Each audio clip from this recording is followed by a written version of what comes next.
बिस्मिल्लाहिर्रहमानिर्रहीम। अस्सलाम वालेकुम नाज़रीन, इस व्लॉग में आपसे डिस्कस करेंगे, शेयर करेंगे इमरान खान साहब के हवाले से कुछ ताज़ा तरीन मालूमात जो मेरे तक पहुँची। आपको पता है नॉर्मली मैं इस तरह की बात ज़्यादा करता नहीं हूँ कि ताज़ा तरीन कुछ एक्सक्लूसिव ऐसा, क्योंकि मुझे अच्छा नहीं लगता है मैं बिला वजह की सनसनी फैलाना। तो अगर वाकई में कोई ऐसी बात हो जो कि मुझे लगे मेरे पास एक्सक्लूसिव हाई है और जेन्युइन है, ऑथेंटिक है, तो फिर मैं उसके बारे में बात करता हूँ। तो बहरहाल चेयरमैन PTI इमरान खान के हवाले से कुछ एक्सक्लूसिव मालूमात, इमरान खान साहब के मोराल के हवाले से, उनकी बॉडी लैंग्वेज, उनकी फ़िज़िकल अपीयरेंस, उनकी गुफ्तगू, किस मूड में वो थे, वो मेरे पास पहुंची है मालूमात। कुछ वो आपसे शेयर करूंगा इस व्लॉग के अंदर। शाह महमूद कुरैशी के हवाले से इसी तरह की मालूमात कि उनकी बॉडी लैंग्वेज कैसी थी और गुफ्तगू कैसी थी और फिज़िकल अपीयरेंस वगैरह, वो भी आपसे शेयर करूंगा। फवाद चौधरी के हवाले से जो कुछ लेटेस्ट डेवलपमेंट्स हैं, अपडेट्स हैं, वो भी आपसे शेयर करूंगा और एक दो स्टोरीज और हैं उस पर भी बात करूंगा। तो सबसे पहले बात कर लेते हैं चेयरमैन PTI इमरान खान की। सूरत हाल ये है कि कल मेरी फ़ोन पर बात हुई एक साहब से जिनका ताल्लुक शोबा वकालत से है, and by profession he is a lawyer and he is also part of Pakistan Tehreek Insaf. वो PTI के टिकट होल्डर्स में से एक हैं और पाकिस्तान तहरीक इंसाफ से उनकी पॉलिटिकल एफिलिएशन है सर्टनली। क्योंकि वो वकील भी हैं, तो इमरान खान की लीगल टीम के मेंबर के तौर पे अडयाला जेल में उनकी पिछली डेट ऑफ हेयरिंग जो समात गुजरी है साइफर ट्रायल की, उसमें मुलाकात हुई इमरान खान साहब से। वो अंदर गए थे इन कैमरा प्रोसीडिंग्स अदालत में जहाँ पर हो रही है, तो वहाँ पर उनकी फिर इमरान खान से भी मुलाकात हुई और शाह महमूद कुरैशी साहब से भी मुलाकात हुई। मेरी उनसे फ़ोन पर बात हुई तो मैंने फिर सर्टनली उनसे पूछा कि इमरान खान साहब की क्या अब सिचुएशन है, क्या मोराल है, क्या बॉडी लैंग्वेज है, क्या फिजिकल अपीयरेंस है, कोई कमज़ोर हो गए हैं? क्योंकि कुछ दिन पहले वो जो खबर आई थी कि स्लो पॉइजनिंग हो रही है, फिर बाद में उन्होंने तरदीद कर दी अपनी वीडियो में आफ्ताब बाजवा ने कि उन्होंने कहा है कि खदशा है, फ़िलहाल हो नहीं रही। और वैसे भी इमरान खान साहब का वज़न कम होने के हवाले से मुख्तलिफ इतलात आपको पता है कि आती रहती। क्योंकि मेरी इमरान खान साहब से आखिरी जो मुलाकात हुई है वो 9 मई के बाद, जब ज़मान पाक लाहौर में आखिरी दफ़ा सहाफ़ियों को इमरान खान साहब ने ग्रुप की सूरत में बुलवाया था ज़मान पाक लाहौर में, और चंद सहाफ़ी गए थे। उससे पहले तो बड़े नामवर लोग भी जा रहे थे। मुझे पहले भी इनविटेशन आता था तो मैं जाता था, लेकिन 9 मई हो गया और उसके बाद जो सिचुएशन पैदा हुई उसके बाद फिर बहुत कम लोग जा रहे थे, क्योंकि सर्टनली एक दबाव था, प्रेशर था लोगों के ऊपर। तो चंद लोग गए थे, मैं उनमें से एक था और मैं गया था ज़मान पाक लाहौर में, इमरान खान साहब से मिला था। तो वो मेरी आखिरी मुलाकात है इमरान खान साहब से। उसके बाद मेरी मुलाकात हो नहीं सकी, उसके बाद फिर वो जेल चले गए, तो जेल में मेरी मुलाकात नहीं उनसे कोई हुई। तो मैंने पूछा जी कि आप जेल में तकरीबन इतना टाइम हो गया खान साहब को, अब उनकी सिचुएशन कैसी है? मैंने कहा जी कोई सेहत के हवाले से बताएं। उन्होंने मुझे कहा जी सेहत तो बिल्कुल फिट है। मैंने कहा मोराल कैसा है और फिज़िकल अपीयरेंस कैसी है? तो उन्होंने मुझे कहा कि वो फिज़िकल अपीयरेंस तो बेहतरीन है। उन्होंने कहा कि वो खान साहब ने ट्राउज़र पहना हुआ था, वो जो एक्सरसाइज वाला ट्राउज़र पहनते हैं, टी-शर्ट पहनी हुई थी, और इमरान खान साहब आए हैं, वही बॉडी लैंग्वेज थी, वही स्टाइल था, वही मूड था, वही पर्सनैलिटी थी, और उसी फॉर्म में थे और उसी तरह की गुफ्तगू कर रहे थे, और बिल्कुल किसी किस्म का कोई ऐसा मसला ही फील नहीं हो रहा था कि जैसे वो जेल में है। बल्कि उन्होंने मुझे कहा कि मुझे तो लगा है कि इमरान खान साहब की सेहत पहले से बेहतर हो गई है, ज़्यादा फ्रेश थे, हशाश मैंने फिर दोबारा पूछा कि क्योंकि जेल आपको पता है काटना कोई आसान काम नहीं होता है। जेल में one of the shows Zaeem Qadri मेरे पास आए हुए थे गेस्ट के तौर पे, पाकिस्तान मुस्लिम लीग नवाज से पहले ताल्लुक़ रहा है। तो ज़ईम कादरी मेरे पास बैठे ऑफ द कैमरा दफ्तर में गुफ्तगू कर रहे थे, तो उनके अल्फाज मैं आप तक पहुंचा रहा हूँ। उन्होंने कहा कि जेल में मैंने 8 महीने काटे थे शरीफों के लिए, ये ज़ईम कादरी के अल्फाज थे। तो उन्होंने कहा 8 महीने जो मैंने जेल में काटे थे ना, इसका मतलब है कि 7 से 8 साल मैं बूढ़ा हूँ उन 8 महीनों में। तो जितना वक्त, जितने महीने मैंने जेल में गुजारे थे, वो जेल में बंदा सालों के हिसाब से बूढ़ा होता है। तो वो मेरे ज़हन में बात थी, तो मैंने कहा जी कि जेल का अपना एक प्रेशर होता है, दबाव होता है, वो फैसिलिटीज़ नहीं है सर्टनली। तो कोई होता ना कि बंदे का रंगत में कोई फ़र्क पड़ जाता है ये। तो उसने मुझे कहा कि नहीं यार, मुझे तो पहले से ज़्यादा फ्रेश लगे और पहले से ज़्यादा वो हशाश बशाश थे, फ्रेश थे और बिल्कुल अलर्ट थे, और रिफ्लेक्सेस बड़े फिट थे, सेहत बड़ी अच्छी थी, एक्सरसाइज मोड में थे, ट्राउज़र टी-शर्ट पहना हुआ था, और ना कोई परेशानी चेहरे पर दिखाई दे रही थी, बल्कि फुल जैसे एक स्पोर्ट्समैन किसी मैराथन के लिए तैयार होता ना, उस मूड में थे। तो मुझे खुशगवार हैरत हुई। मैंने कहा अच्छा। तो फिर मैंने शाह महमूद कुरैशी साहब के हवाले से पूछा कि उनकी कैसी सूरत हाल सिचुएशन। उन्होंने कहा कि शाह साहब जो हैं वो जब उनके बच्चे आए हैं दोनों उनसे मिलने के लिए, उनके बेटे भी और उनकी बेटी भी, दोनों जब उनसे मिले हैं तो वो अपने बच्चों को मिले हैं और फिर उन्होंने एक जुमला ये बोला कि हम पर गद्दारी का फतवा लगा दिया या हम पर गद्दारी का मुकदमा हो गया, गद्दारी का इल्ज़ाम लग गया है। तो ये कह के शाह साहब इमोशनल हो गए, सेंटिमेंटल हो गए और उनकी आंखों में आंसू आ गए। He had tears in his eyes. तो यानी कि शाह साहब इमोशनल थे और वो इमोशनल कि जी हमारे ऊपर गद्दारी का मुकदमा हो गया, इस तरह की बात करके, और बच्चों को देख के और बच्चों से मिल के वो रो पड़े थे या उनकी आंखों में आंसू आ गए थे। लेकिन on the other side Imran Khan बिल्कुल फ्लैट एक्सप्रेशंस, वही एक्सप्रेशंस थे जो कि पहले होते थे जब बैठकर यूट्यूब पे वो खिताब करते थे अपने कारकुनान से या टेलीविज़न पर आते थे। तो वही एक्सप्रेशंस उस शख्स ने मुझे कहा, वही पर्सनैलिटी, वही कंटेंट, वही गुफ्तगू, वही मोराल, वही बॉडी लैंग्वेज और फिजिकल अपीयरेंस बकौल उस शख्स के पहले से बेहतर। तो ये मतलब कि जिस शख्स ने मुझे, मैं इसमें कोई चीज़ अपनी तरफ से नहीं ऐड कर रहा और ना कोई चीज़ माइनस कर रहा हूँ, जो मुझे बताया गया एग्जैक्टली मैं वैसे ही आपसे शेयर कर रहा हूँ। तो ये इमरान खान साहब के हवाले से, क्योंकि मुझे फर्स्ट हैंड इंफॉर्मेशन मिली थी उस शख्स से जो इमरान खान साहब को मिलकर आया है, देख कर आया है, और फिर उसने मुझे ये भी कहा कि खान साहब ने मुझे बड़ा इनकरेज किया और कहा कि बस इलेक्शन लड़ो और अगर पकड़े नहीं जाओगे तो देखना इलेक्शन जीत जाओगे, अगर पकड़े नहीं जाओगे तो इलेक्शन जीत जाओगे, इलेक्शन तुम जीत जाओगे। ये कहता है खान साहब के अल्फाज थे। और शाह साहब जो हैं वो थोड़ा इमोशनल थे, सेंटिमेंटल थे, टची थे, हर्ट थे।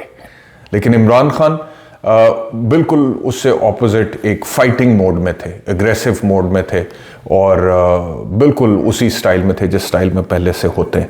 तो बहरहाल ये इमरान खान साहब और शाह महमूद कुरैशी साहब के हवाले से गुफ्तगू जो मेरे साथ हुई उस शख्स की जो फर्स्ट हैंड मिलकर आया है, उनको देख कर आया है।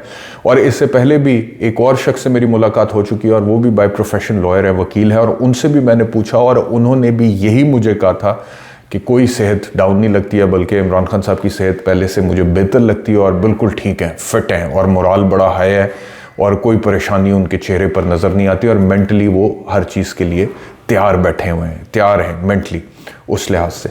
तो ये इमरान खान साहब के हवाले से जो इन्फॉर्मेशन थी मैंने कहा वो आप लोगों से शेयर कर लूँ, आप लोगों को बता दूँ। और इस वजह से भी मैं इसके ऊपर बात करना चाह रहा था क्योंकि कल रात को इधर अमरीका में एक जगह पर मुझे डिनर पर इन्वाइट किया हुआ था, तो मैं गया वहाँ पर। अब इत्तेफाक से मैं वहाँ पर गया तो जो लोग वहाँ पर इकट्ठे हुए थे वो काफ़ी प्रो इमरान खान थे और इमरान खान साहब को बहुत पसंद भी करते थे और सपोर्ट भी करते थे।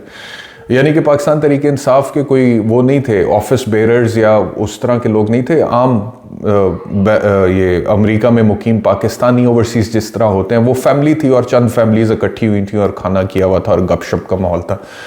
तो वहाँ पर एक खातून मेरे पास आई, बूढ़ी खातून, सफ़ेद बाल थे एंड अ ग्रेसफुल वुमन माशाल्लाह, देख के बड़ी अच्छी उनकी प्लेजेंट पर्सनालिटी थी।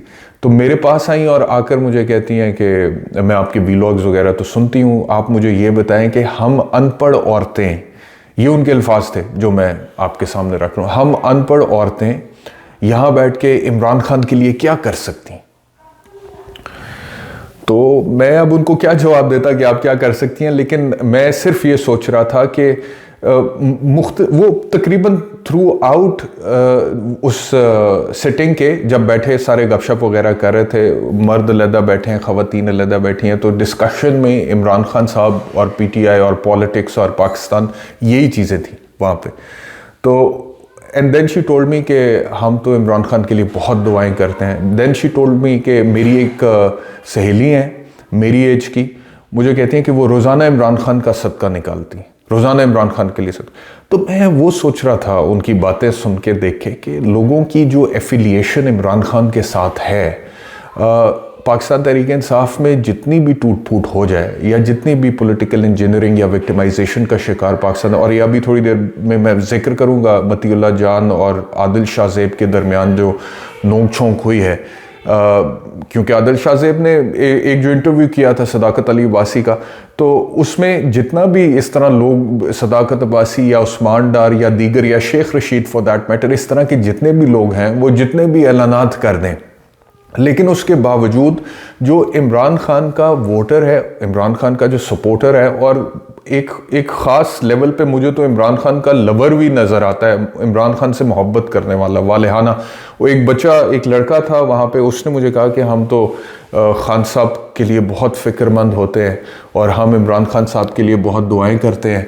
और फिर वो जिस तरह होता है ना कि एक शख्स गुफ्तगू जब करता है किसी शख्स के बारे में, तो जो जज्बात और एहसासात का इजहार वो इमरान खान के लिए कर रहा था, मतलब कि पढ़ा लिखा लड़का था और फाइनेंस की कोई जॉब करता था, और उसने कहा कि मैं तो पाकिस्तान जाके मेरा दिल करता है कि मैं इमरान खान साहब के लिए कोई सर्विस करूं, हम क्या कर सकते हैं। मतलब कि लोग आके हमें पूछ रहे होते हैं कि भाई हम इमरान खान साहब के लिए क्या कर सकते हैं। तो भाई हम क्या बताएं कि इमरान खान साहब के लिए आप क्या कर सकते हैं। हम तो सिर्फ यही कर सकते हैं कि जो आप बता रहे हैं हम उसको रिपोर्ट करें या उसके ऊपर तज्जिया दें, या दूसरी साइड से जो कुछ कह रहा है उसको रिपोर्ट करें, उसके ऊपर तज्जिया दें।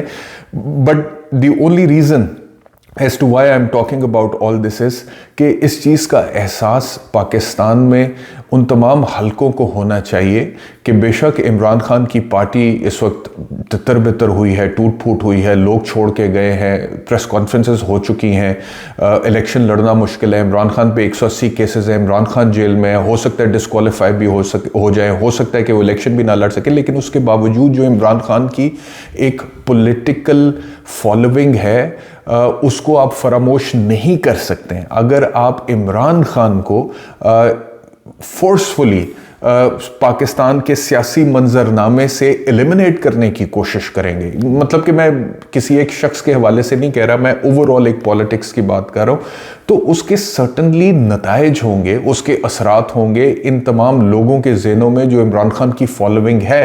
हाँ, बेशक वो अब उस तरह से नज़र नहीं आती है सड़क पे या जलसे में या जुलूस की शक्ल में या रैली की शक्ल में, लेकिन फॉलोइंग तो है। और घरों में बैठ के खानों में और गुफ्तगू में, कॉन्वर्सेशंस में और दीगर इवेंट्स में वो लोग इमरान खान साहब के हवाले से बात करते हैं। और एक चीज़ जिसे देखकर मैं वाकई में मुतासर होता हूँ, वो ये है कि जो इमरान खान का नैरेटिव है वो बहुत डीपली एम्बेड हो चुका हुआ है उनकी फॉलोइंग में। जितनी इमरान खान की फॉलोइंग है, वो जो उनका नैरेटिव है, उनकी जो बातें हैं, उनके जो अल्फाज, स्टेटमेंट्स, उनका जो बयानिया पीडीएम के हवाले से या पाकिस्तान के हवाले से या पाकिस्तान के मुस्तकबिल से के हवाले से या सोशल कंडीशंस के हवाले से, अकाउंटेबिलिटी, एहतसाब के हवाले से या सियासत के हवाले से, किसी भी हवाले से, वो उनकी जो फॉलोइंग है उसको अजबर वो चीज़ें याद है, इमरान खान की स्टेटमेंट्स, इमरान खान के अल्फाज, इमरान खान के जुमले, और वो बार बार उसका हवाला भी देते हैं और वो उसको इतना ऑथेंटिकली कोट करते हैं कि देखिए जी क्योंकि इमरान खान ने ये कहा था ऐसे तो ये ऐसे। तो वो लोगों की एक बहुत बड़ी फॉलोइंग नज़र आती है। वो फॉलोइंग सिर्फ ये नहीं है, ऑनेस्टली स्पीकिंग, जो बहुत सारे लोगों का ख्याल है कि जी इमरान खान का करिश्मा है, पर्सनैलिटी है। Imran Khan has gone into the his philosophy, his ideology, his words, his statements have gone into the minds of his following, into the minds of the people। यानी कि उनका जो भी नज़रिया या फिलॉसफी या उनकी स्टेटमेंट्स, उनके बयान जो हैं, वो इन लोगों के जहनों में बैठ चुके हुए हैं। तो इट्स नॉट जस्ट अबाउट कि इमरान खान क्योंकि क्रिकेटर थे और फिलैंथ्रोपिस्ट थे तो इस वजह से उनकी फॉलोइंग है। उनकी जो फॉलोइंग अभी पॉलिटिकली नज़र आती है, वो उनके जो पॉलिटिकल फिलॉसफी उन्होंने 26-27 साल लगा के लोगों तक कम्युनिकेट की है और एक मैराथन रेस के ज़रिए खड़े रहकर की है और उसके लिए मेहनत की है, वो उस वजह से नज़र आती है। उसको ओवरनाइट इरेडिकेट कर देना, एलिमिनेट कर देना, जैसे मक्खन से बाल निकाल कर फेंकते हैं, मेरा नहीं ख्याल कि वो पॉसिबल है। वो पॉसिबल नहीं हो सकेगा। अगर वो करने की कोशिश मिसाल के तौर पे 2024 के आने वाले इंतखाबात में, क्योंकि 8 फरवरी को इलेक्शन अनाउंस हो चुके हैं, की जाएगी, तो लोग उस इलेक्शन की क्रेडिबिलिटी को एक्सेप्ट नहीं करेंगे। ये इस वक्त की सिचुएशन जो मुझे नज़र आती है और जो मेरी राय। बहरहाल दूसरा, फवाद चौधरी साहब के हवाले से आपको अपडेट दें कि फवाद चौधरी साहब क्योंकि अरेस्ट हुए थे और वो अरेस्ट के बाद उनको 2 रोज़ा रिमांड पर अदालत में पेश किया गया और अदालत ने 2 दिन के लिए दोबारा उनको पुलिस के हवाले कर दिया। और जो केस सामने आया है वो केस है जी किसी ज़हीर नामी शख्स की तरफ से जिसने 50 लाख रुपए का फवाद चौधरी के ख़िलाफ़ FIR कराई है कि जी फवाद चौधरी ने उनको कहा था, इल्ज़ाम ये लगाया शख्स ने कि फवाद चौधरी ने कहा था कि नौकरी दिलवाऊंगा, 50 लाख रुपए के एवज और उसके बाद नौकरी दिलवाई नहीं, फिर पैसों का मुतालबा किया, उसके ऊपर तलखी हुई और जिसके बाद फवाद चौधरी ने कत्ल की धमकियां दी हैं। फवाद चौधरी को आज जब अदालत में पेश किया गया तो उन्होंने कहा कि मैंने तो मुद्दई को पहले कभी देखा ही नहीं है और हालात आपके सामने हैं और साबिक वज़ीर हूँ और वकील सुप्रीम कोर्ट ऑफ पाकिस्तान हूँ, मेरी तौहीन नहीं होनी चाहिए। और फिर उन्होंने इस चीज़ पर एतराज़ उठाया कि जिस तरह से उन्हें बख्तरबंद गाड़ी में सर पर कपड़ा डालकर हाथ में हथकड़ियाँ डालकर पुलिस वालों ने पेश किया, उन्होंने कहा यह दुरुस्त नहीं है। और उनके जो वकील भाई हैं फैसल चौधरी, उन्होंने उनसे मिलने की कोशिश की तो पुलिस वालों ने मिलने नहीं दिया। फिर अदालत में जब फवाद चौधरी ने कहा कि मेरे वकला तक मुझे एक्सेस दिया जाए तो फिर फैसल चौधरी की उनसे मुलाकात कराई गई। फैसल चौधरी ने अदालत में फिर एतराज़ उठाया कि कपड़ा उनके चेहरे पर क्यों डाला गया है। बहरहाल फवाद चौधरी साहब ने कहा कि मुझे आप 2 दिन के लिए पुलिस रिमांड में तो दे रहे हैं, लेकिन जिस जगह पर मुझे रखा गया वहाँ पे बाथरूम नहीं है, तो बाथरूम की सहूलत दी जाए, बच्चों से मिलने की इजाज़त दी जाए। फेफड़ों का मसला, उन्होंने कहा कि मुझे सांस लेने का फेफड़ों का कोई मसला है, तिब्बी मुआयना भी कराया जाए। तो ये फवाद चौधरी साहब के हवाले से अपडेट्स हैं। और जो मुकदमा है उनके ख़िलाफ़, अब अगर मिसाल के तौर पे ये मुकदमा दुरुस्त अगर मैं समझूं कि है, वैसे तो जो हालात हैं वो तो हैं ही सामने, लेकिन यह है कि अगर ये समझा जाए कि 50 लाख फ्रॉड का ही मुकदमा है, तो मैंने कभी किसी 50 लाख में वकालत करते हुए 50 लाख फ्रॉड के मुकदमे में किसी शख्स के मुंह पे कपड़ा डाल के और हाथ में हथकड़ियाँ इस तरह डाल के दहशतगर्द की तरह उसे पेश कराते हुए मैंने नहीं देखा। ये नहीं होता। तो the fact the way he was presented before the court, उससे ये इंडिकेशन जाती है कि 50 लाख से कोई बाहर की बात है। ये किसी प्राइवेट सिटीज़न के ये कह देने पे, जिसके बारे में फवाद चौधरी ने कहा है कि मैंने कभी पहले उसको नहीं देखा, उसके ये कह देने पे, और अव्वल तो लोगों के बेचारों के 50 लाख क्या करोड़ों रुपए यहाँ पर मरे बैठे हैं। और मेरे पास कई लोग शिकायतें लेकर आते रहे हैं, अभी तक राब्ते करते हैं। तो जिसने खाए होते हैं वो इन्फ्लुएंशियल होता है। और अगर कोई साबिक वज़ीर हो या फिर वकील भी हो सुप्रीम कोर्ट ऑफ पाकिस्तान का, तो उसको पुलिस कहाँ इस तरह से जी ठग करके चुप करके अरेस्ट करती है और दहशतगर्दों की तरह फिर पेश करती है, ऐसे नहीं होता। तो ये सर्टनली 50 लाख वाली बात तो दुरुस्त नहीं लग रही इसके अंदर, और जो मामलात हैं हालात हैं। लेकिन सवाल यह है और इम्पॉर्टेंट चीज़ यह है कि अब फवाद चौधरी साहब की क्योंकि पाकिस्तान तहरीक इंसाफ वाली फॉलोइंग अब उनके साथ नहीं है, तो उसका वो रद्द अमल नहीं है किसी भी तरफ से। बल्कि मैं देख रहा था कि IPP की फिरदौस आशिक अवान जो हैं, उन्होंने कुछ हैरत का इजहार किया कि समझ से बाहर है कि फवाद चौधरी को क्यों गिरफ्तार किया गया। और दूसरा उन्होंने ये भी फिर कहा है कि फवाद चौधरी फाल नहीं है IPP के अंदर, तो उनको अपना माइंड मेकअप करना पड़ेगा कि वो पॉलिटिक्स IPP के प्लेटफॉर्म से करना चाहते हैं नहीं करना चाहते हैं। 2 दिन पहले उन्होंने इसहाक डार साहब के ख़िलाफ़ कोई ट्वीट भी किया था। तो ये जो कुछ भी हो रहा है अब ये उस ट्वीट की वजह से हो रहा है, या IPP में फाल ना होने की वजह से हो रहा है, या 50 लाख रुपया वाले मामला जो इल्ज़ाम है उसकी वजह से हो रहा है, या कोई पुरानी वजह से हो रहा है, ये सारे फैसले मैं समझता हूँ कि लोग कर सकते हैं और वो समझदार भी हैं। लेकिन मुझे दुख सिर्फ इस बात का होता है, बाकी आई डोंट नो कि अब कितने लोगों की सिंपति फवाद चौधरी साहब के साथ है नहीं है, और अगर नहीं है तो वो उनकी मर्ज़ी है, और अगर है तो वो भी उनकी मर्ज़ी है। लेकिन मेरा कंसर्न कोई पॉलिटिक्स नज़रिए या सिंपति का नहीं है। मैंने तो लीगली हर चीज़ के ऊपर कमेंट करना होता है, तो लीगली जो कुछ हो रहा है वो बादी नज़र में मुझे दुरुस्त नहीं लग रहा। बहरहाल ये आज तक के अभी तक के इस वीलॉग के अपडेट्स। दोबारा इंशाल्लाह आपसे मुलाकात होगी। अपना ख्याल रखिए। अल्लाह हाफ़िज़।